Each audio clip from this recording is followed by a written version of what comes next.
My name is Jon Erickson. This is Persist, using and abusing Microsoft Fixes patches. I apologize, my laptop somehow does not work with the system, so I'm going to be clicking this and this at the same time, so it might get confusing. There we go. All right. This is me. It's my Twitter handle. I don't tweet much, but you can follow me if you want to. I'm an engineer at iSight Partners. I've been there about 3 years now. I focus on looking at vulnerabilities, exploits, look at malware, and a big part of my job is looking at patches, which is what this talk is about. Every Patch Tuesday, look at Microsoft, Adobe, Oracle, etc. Prior to iSight, I was at the MITRE Corporation for 5 years, and before that, I was at in the Air Force and a couple defense contractors. iSight Partners is an intelligence threat provider. If you would like more information about iSight, please visit our website or come talk to me after the talk. Okay, so here's what we're going to talk about today. Give a little background about what these fixes actually do, some tools they can use to... Damn it. Sorry. Yeah. That was my slide for my company, sorry. And this is what we're talking about today. We're going to talk about some tools that you can use to look at these fix-it patches, some real-world cases where Microsoft has utilized these fixes to prevent exploitation, how I went about reverse engineering this fix-it file format, a simple information disclosure bug you might want to say that I found while doing this, SDB Explorer, which is the tool I wrote during this research, and how you can go about creating your own in-memory patch fix-its, and how you can use that to maintain persistence.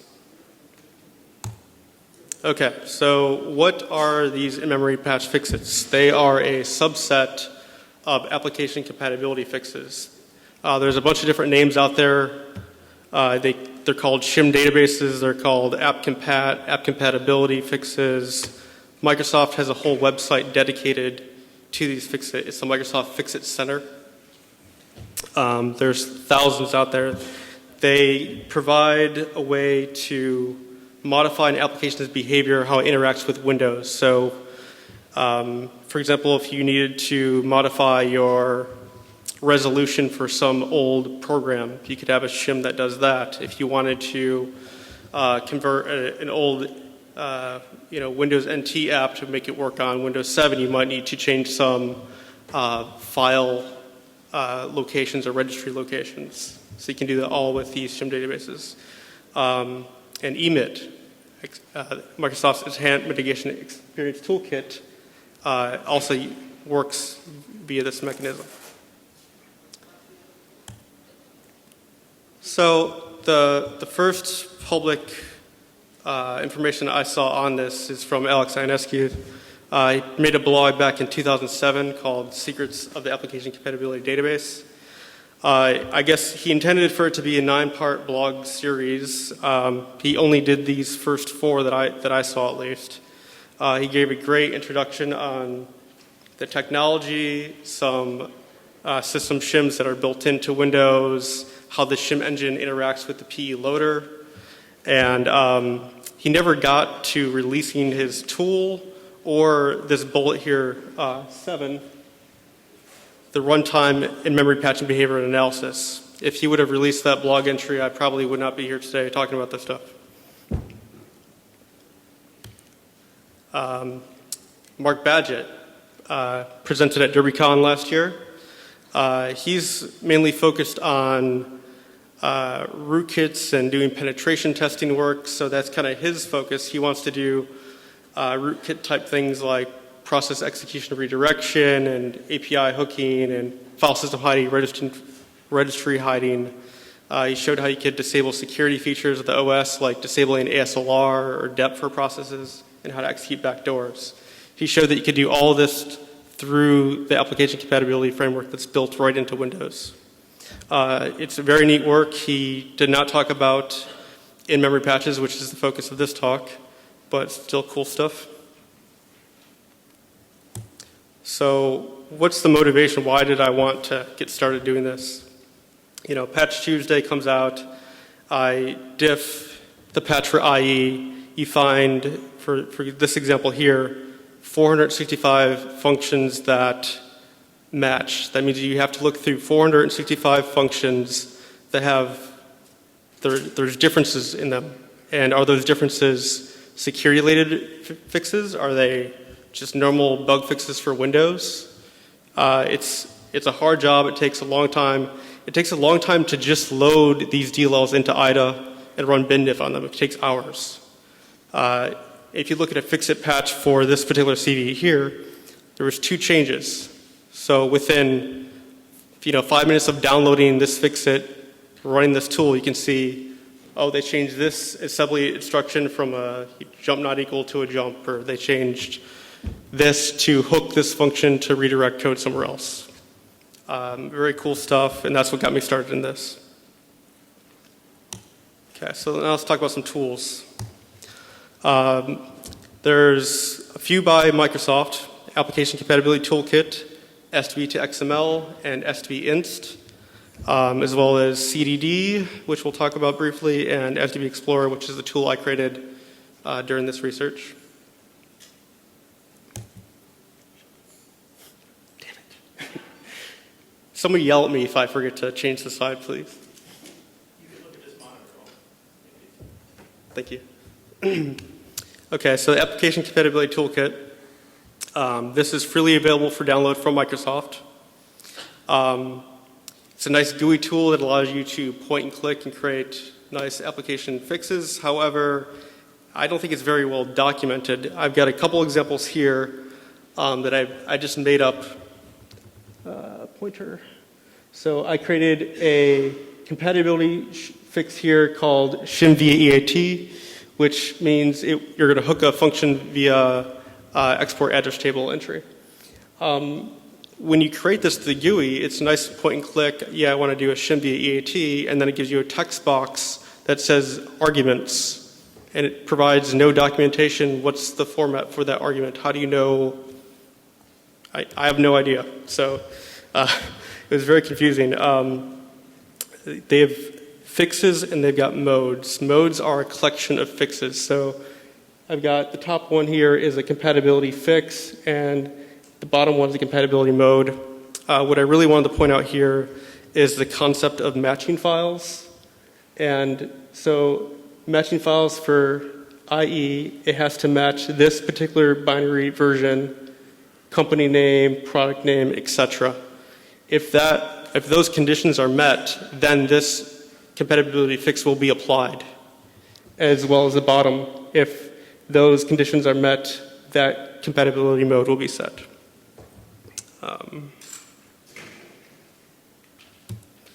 Now, if we take the same toolkit GUI here and bring in one of these fix-it shims, we see the same matching files entries like we saw in the previous slide. However, there's no compatibility fix listed here. There's no compatibility mode listed here. So how do you know what this does? It has like no concept of what these in-memory fixes are or what they do. So I'm guessing that Microsoft has some internal version of this tool, or maybe they use something a little bit different to create these. Okay. svtoxml, created by a Microsoft employee back in 2007, so about the same time Alex was doing his work. This can dump what's called patch bits information. This big blob of base64 data. You can also have it dump these patch bits section into binary files on disk. Now I'm sorry if it's very small here, but you can see that this kind of has the same information that's provided in the Application Compatibility Toolkit. It's got the application name, it's got the matching file entries, followed by, here we get a little more information. Now there's a patch ref item here. So that means if this matching files entry is met, it will apply this patch ref. And it's got a patch tag ID of 218. But what does 218 mean? I have no idea. This patch up here has no number associated with it. So is that 218, or is it the one that's off the screen right now above it, or the one above that? Or how do you get this linkage of if that blob of unknown data is for this particular version of MS HTML DLL?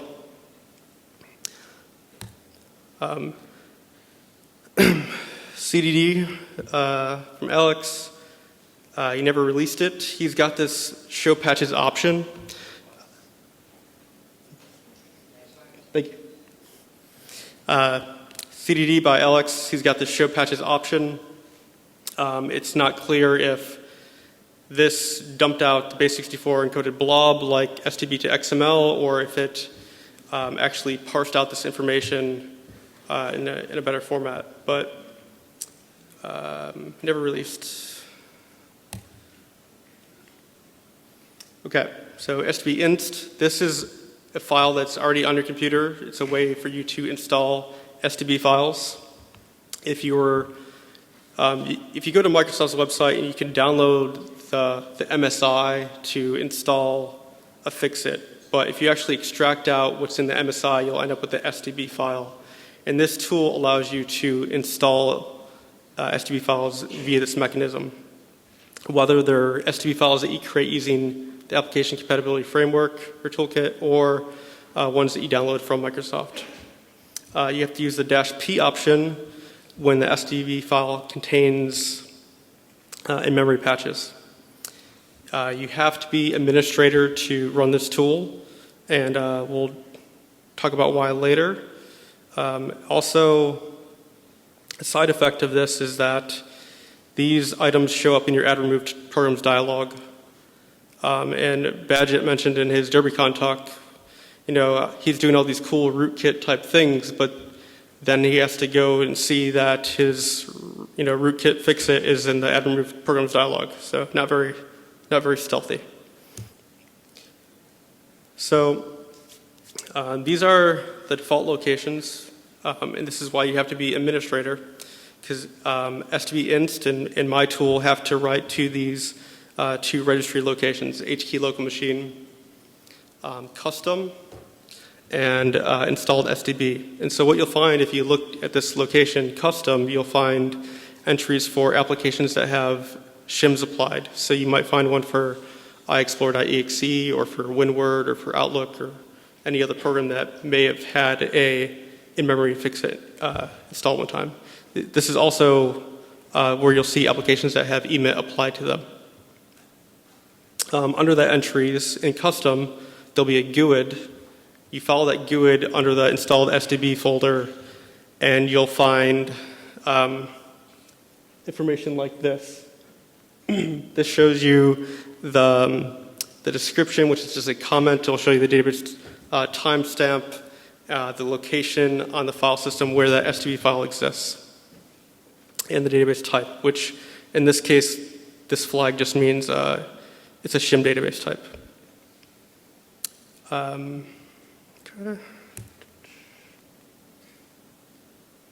I got bored and I played around with animations, and that's all I got. So this is kind of like my cab ride from the airport here. It's pretty exciting.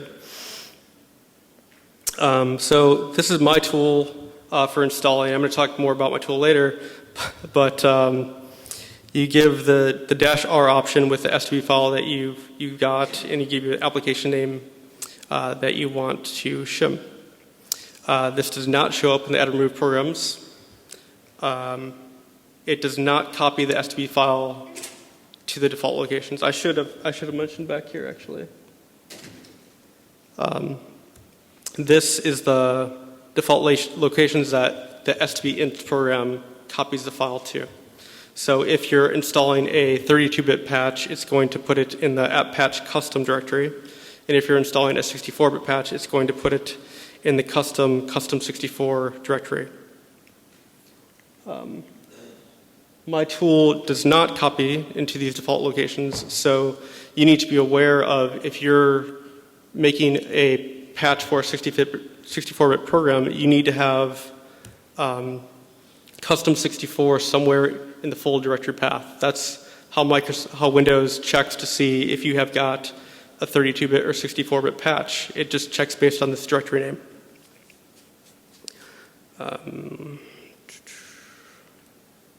Okay, so let's talk about some real-world cases where Microsoft has used this.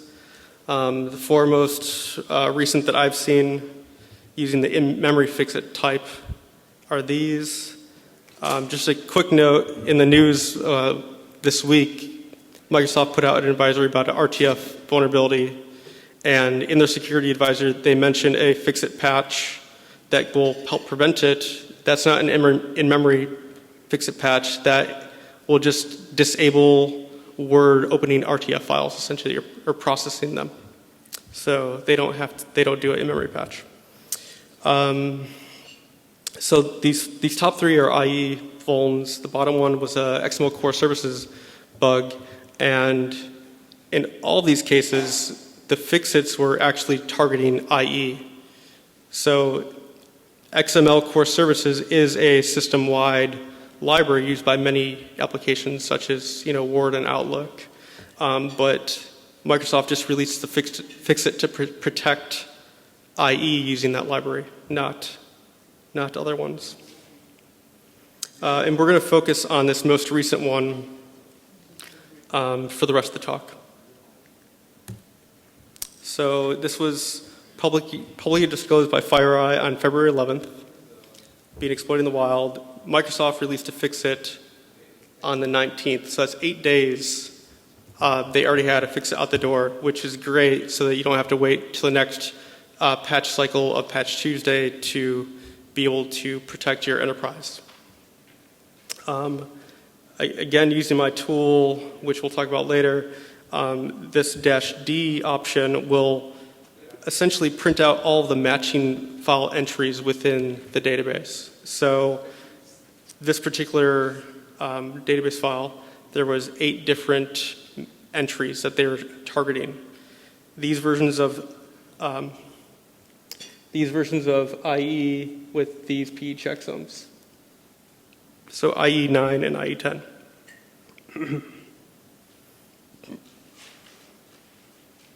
And just a note on that: if you didn't have the latest versions of these DLLs and installed the fix-it, it does nothing for you. You have to have these exact versions for this fix-it to help you. Otherwise, it does nothing. So let's start talking about how we can figure out what this does. Now, when I first started research into this, I didn't actually know about this this extension to Windowbug that I'm showing here. And so it was a kind of a manual process. I loaded up IE, I did a memory dump, I installed the fix-it patch, I loaded IE again, did another memory dump, and then did a binary compare of the two outputs to figure out where the bytes started, where were they different, essentially. And it was a pain in the butt. And this plugin here for Windowbug was very helpful. So if you want to play along at home, this was the DLL that I had running on my system when I ran these commands. And what we see here is before the fix-it, there's no corruption. That's what this tool calls corruption or differences, essentially. And so if we see this memory range here, there was a 5-byte corruption. If you've got symbols installed, you'll see that this was within the insert text internal method. And the expected 5 bytes are those, and the bytes it found there were those. And there's a second one. Now, I've disassembled what those 5 bytes are, the new 5 bytes are down here, and we can see they're both jump instructions. And I don't have it on the screen, but if I would have showed the disassembly of the before fix-it installed, you would see that it's a standard function prolog, just a move edi, edi, push EVP, etc. So they're essentially hooking these two functions. And we're going to talk about these bytes later, so I bolded the things that I'm actually going to focus on later. The address here ends in 70EF. There is a 5-byte corruption, and if you can remember those 10 bytes, remember them. Otherwise, I'll remind you later. Okay. So what does this fix actually do? If we look at what does that jump do, we see where it jumps, we disassemble that code, and we can see that Microsoft has, saved all the registers, called some additional function, restored the registers, and then it will return back to where the jump came from. This particular function additional function that they're calling increments a reference counter. And this is a use after free bug, so they are making sure that they always increment this reference count. Microsoft actually wrote a blog about this, and they say, we know that this produces a memory leak because we're never freeing this memory, but at least it's preventing the vulnerability from being exploited, because we avoid the free, don't let it ever free. One other thing that I wanted to point out, this other code here did not show up in the check image output as a corruption. And we just saw the two jumps, not this additional code.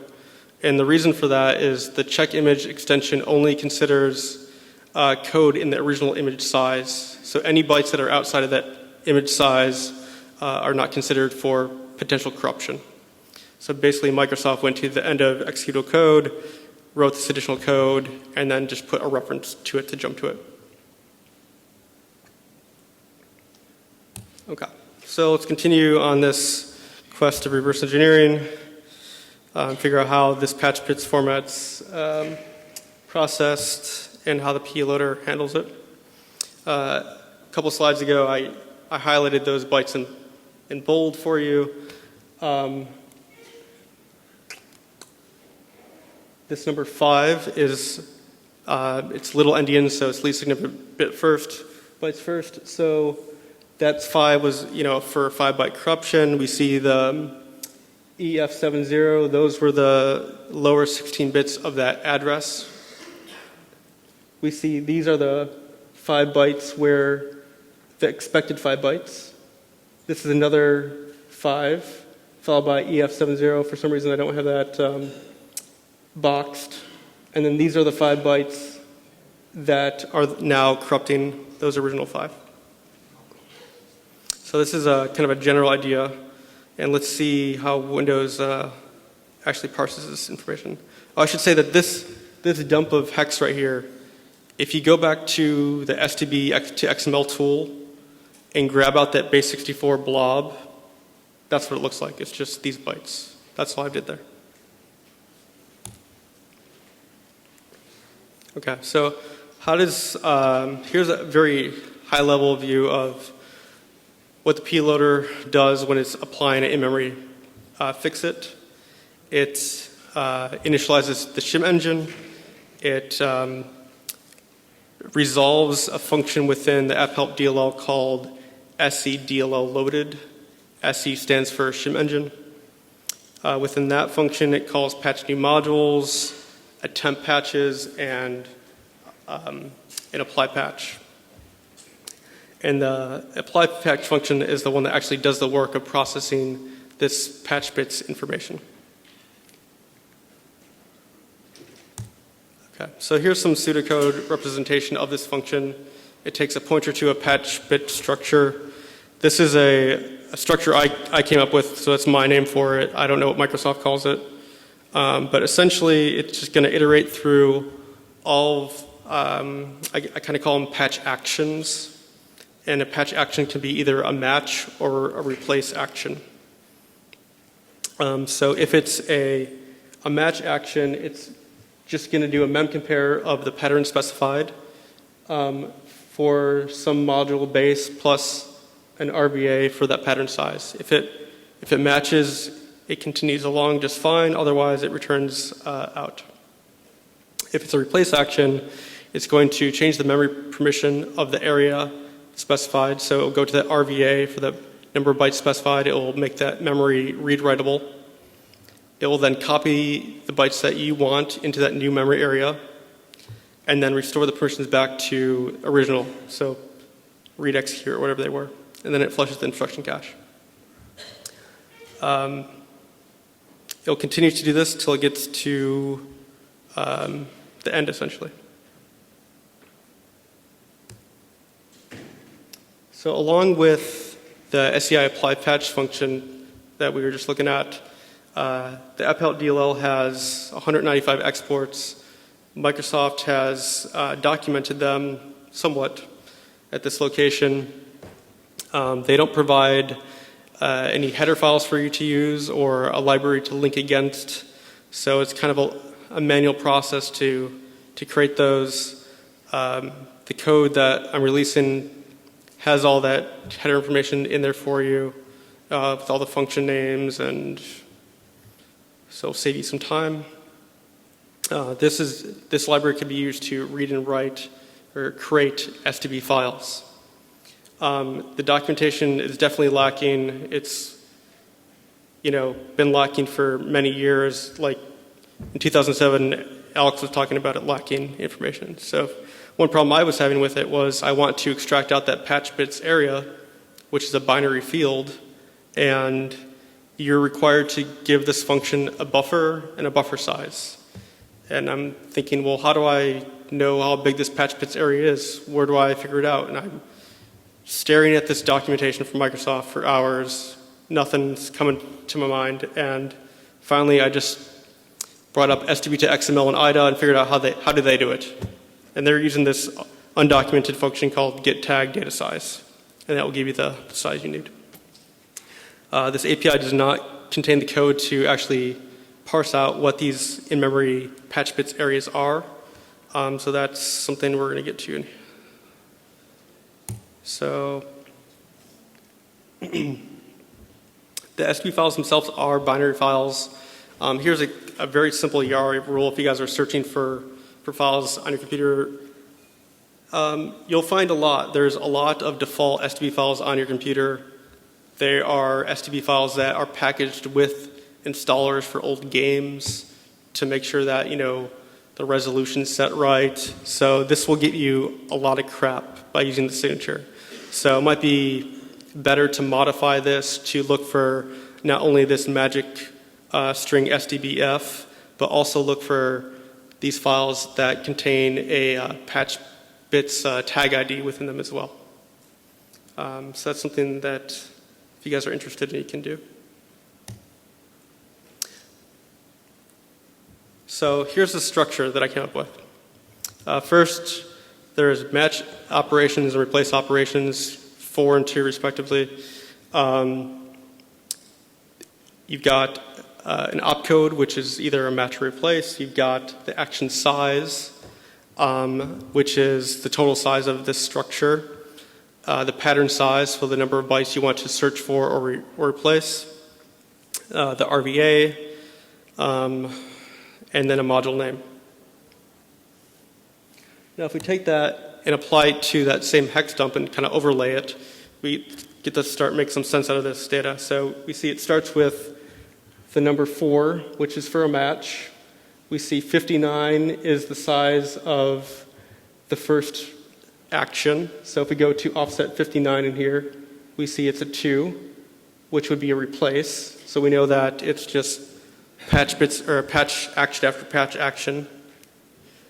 5 was that 5 that we had highlighted before, which is the number of bytes to search for. This 4 bytes here is an RVA. And then here is the module name, which is null terminated. And then after the module name, which is this pattern to search for. You'll notice that there's this big block of crap, I'll call it, from here to here that contains just random data. And this is kind of what I'm talking about with the simple information disclosure. And so that the module name field is a fixed length of 64 bytes, so 32 characters. It contains uninitialized data from Microsoft's tools that they use to create these fixes. They don't zero it. I've told them about this, and they released this last one, and it still had uninitialized data, so I don't know if they really care. I I added an option to my tool, this -L, and it will go through and grab all that uninitialized data out of each patch action and save it to a file for you. I've done that for the 4 fixes that I've mentioned at the beginning. I didn't find anything useful, but maybe someone can get something useful out of it. I don't know. It's either stack or heap data in whatever tool that Microsoft uses to create these things. So it's kind of neat, but the fixed patches that are created using my tool, I make sure to zero this out.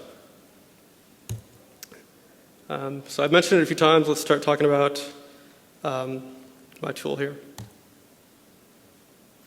I've already mentioned how you can go about installing STB files with my tool, how you can print match entries, and how you can dump this leaked memory. So we're going to focus on what I call printing a tree, printing out the patch details, and creating patches. So this is the print tree option. It's -T. And this prints very similar information to STB to XML. But there's a couple additions. Besides, it probably looks ugly. On the left of each tag is a tag ID, followed by tag, and this tag code here, 705 means patch, 60001 means name. Those numbers there are documented by Microsoft, what they made. But what I think is cool about this is now this is the same information we had before with Inner Explorer, the matching file entries, and then the patch ref we see is 218 or hex DA. Now we see that this is actually DA up here. So now we have that linkage between a particular match entry and the associated patch bits area, so we can tie the two together. To view patches, you need to use one of these 5 things, either a patched ID or a patch bits ID or a patch ref ID or a patch tag ID or checksum. And so I've highlighted them on this slide here.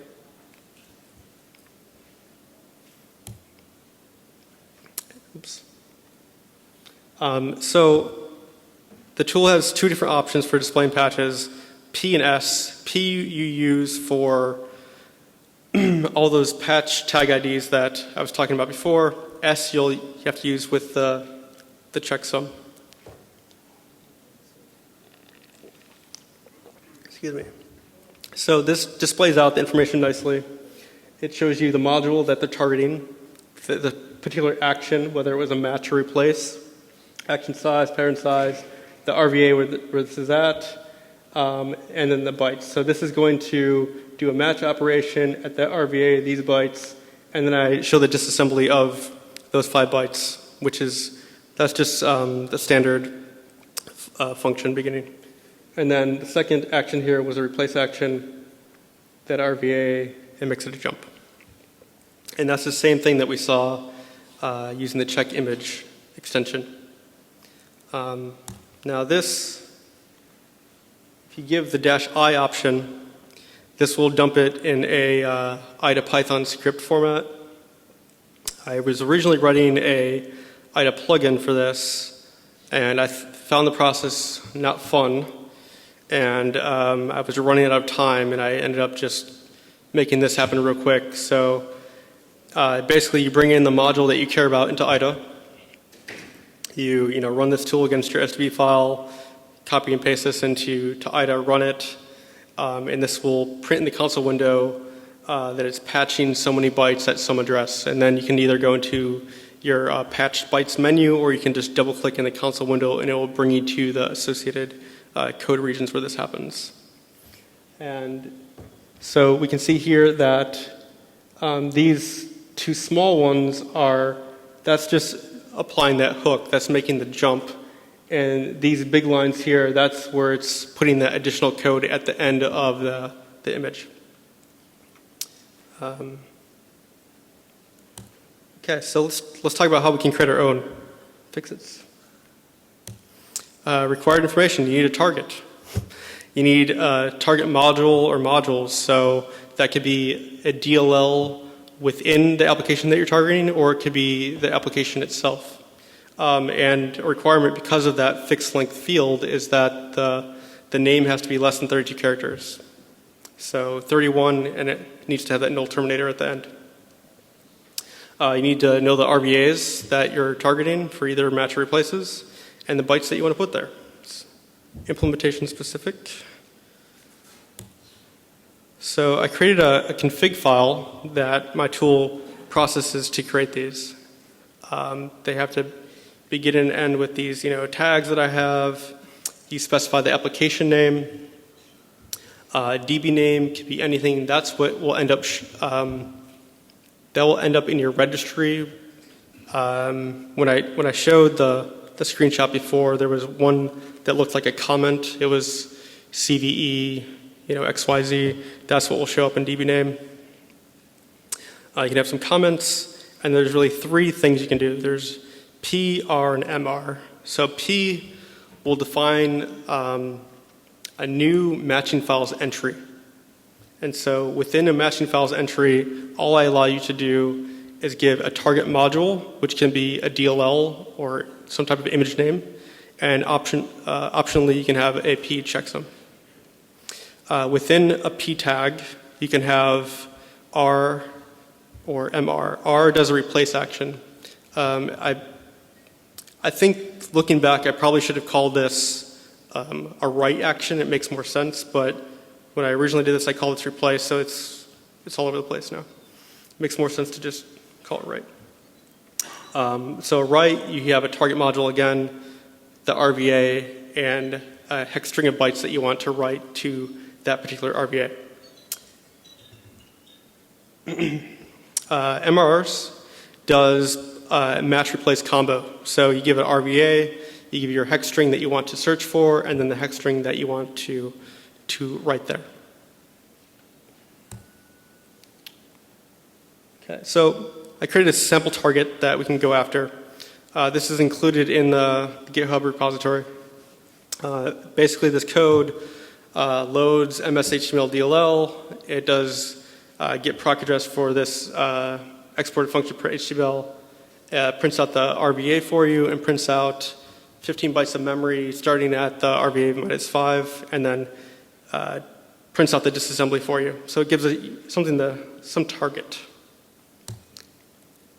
Now, I took that same screen from the prior slide, put it here, and I've got a sample configuration for this target program. I hope you guys can see this okay. But again, you have your application name, some type of comment. Then I wanted to target this MS-HTML DLL within this target application. And I want to do a match replace action for this DLL at this RVA, 50B. That's here, 50B. I'm going to look for these opcodes, which is what I've got listed here. And I'm going to replace that with CCCC. Then I'm going to do a replace action for that same DLL at 506, which is up here at the beginning. And I'm just going to put the bytes 1, 2, 3, 4 there.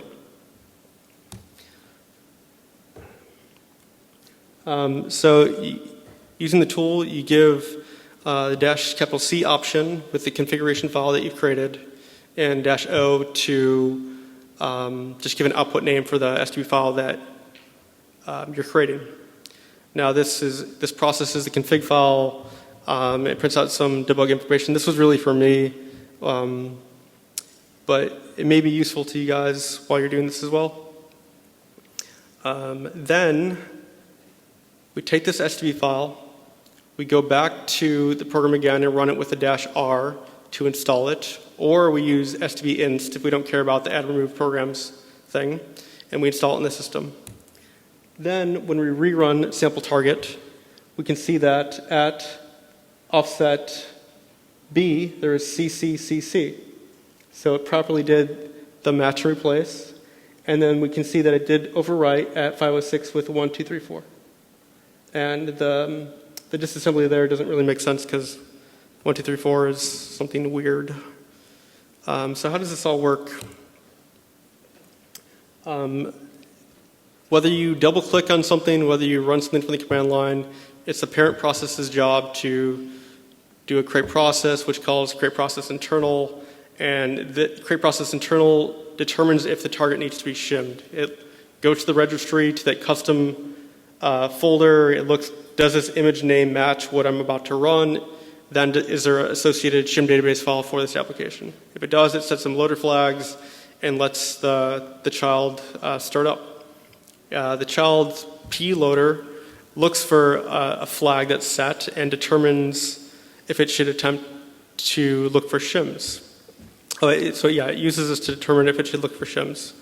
So if it's there, it will do that same, go to the registry, am I a target? Yes, there's an STB file for me, apply it.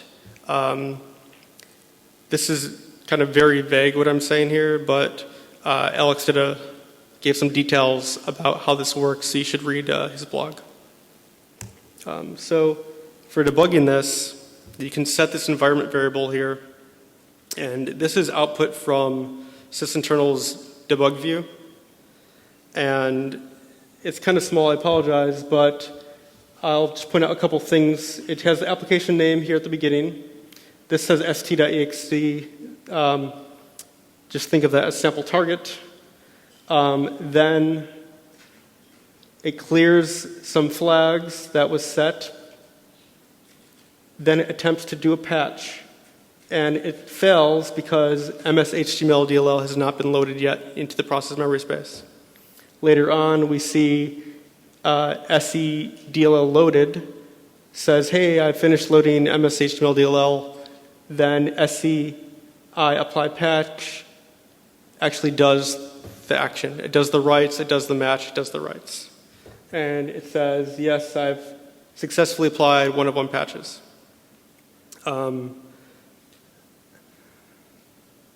So now let's talk about maintaining persistence. So very simply, we can just target explore.exe, patch winmain, hook it to create process calc. So this is a sample config file for Explorer Win7 64-bit.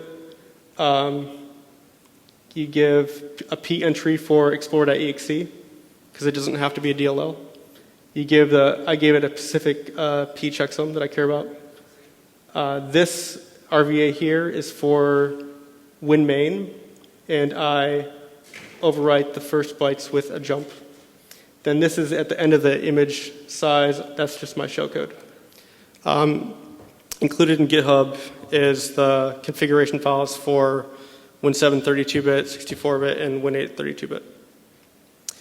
So if you took this, used the tool with the -C, and then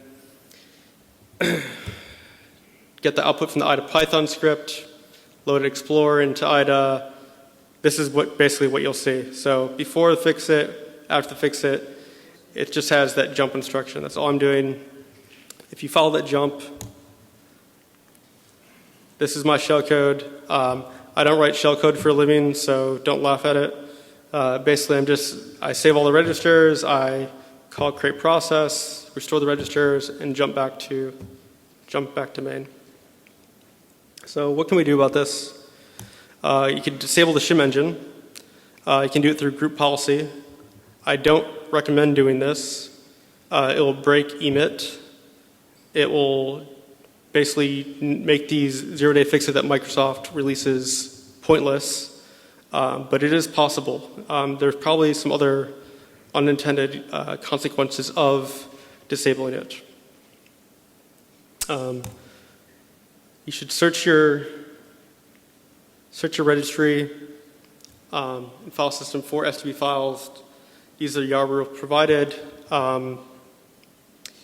Your system is going to have STB files. They're normal. They're not all bad. There's lots of good ones out there, but you can use the knowledge you gained today, how to use some of these tools to be able to figure out what are these files actually doing on your system. And then you can focus on, okay, I know all these are normal. This one doesn't look normal. What does this actually do? Auto runs from sysinternals does not consider application compatibility fixes as a persistence mechanism. So whether they're something like I created here, this in-memory patch fix it, or some of the things that Mark Badgett talked about, System Controls does not consider it. I told Microsoft that they should add signature support to STB files. My copy of Explorer is signed, but yet it lets me have my unsigned code patch it in memory and do weird things.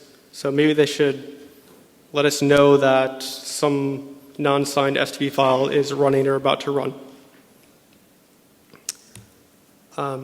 And this is a feature. This is not something that's making you more vulnerable having this default on your system.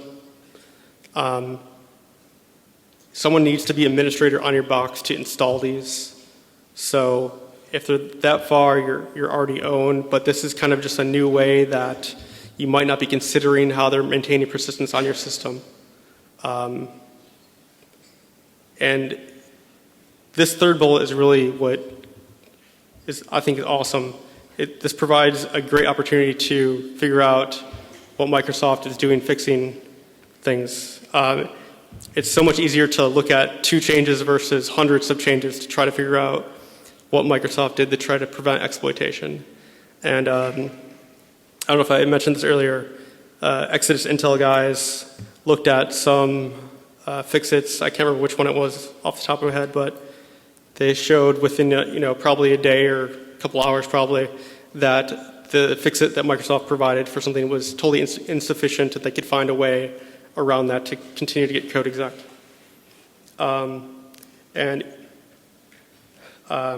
So now you guys should know about these tools which will help you do your analysis. So here's some references. If you guys are really interested in this, you should read the paper that's on the conference CD. Lots of good information there. Thanks to my wife and friends. My wife and I just had a baby last week, 1 week old, and I had to leave, which kind of sucked. So thank her. Thanks to Microsoft, iSight, and Black Hat. And this is how you can reach me, my email, Twitter, and this source code link, this is not on the conference CD, so you can take a picture or send me an email and I'll send it to you later. And I don't know if we've got time for questions or not. Anyone have any questions?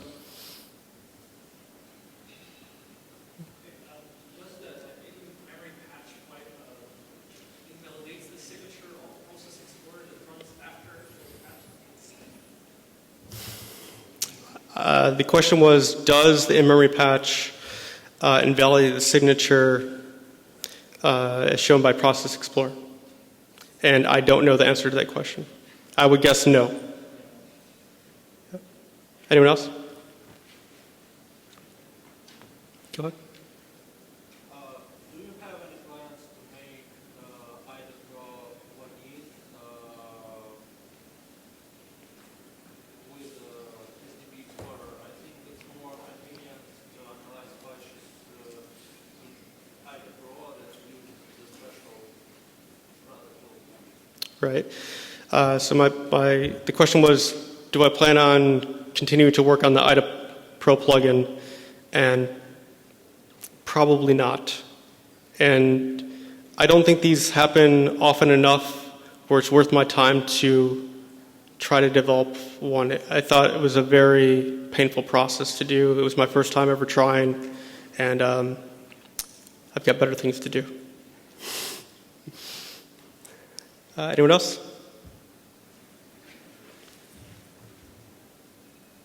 All right, well, thank you. If you've got anything else, you can come up and see me after.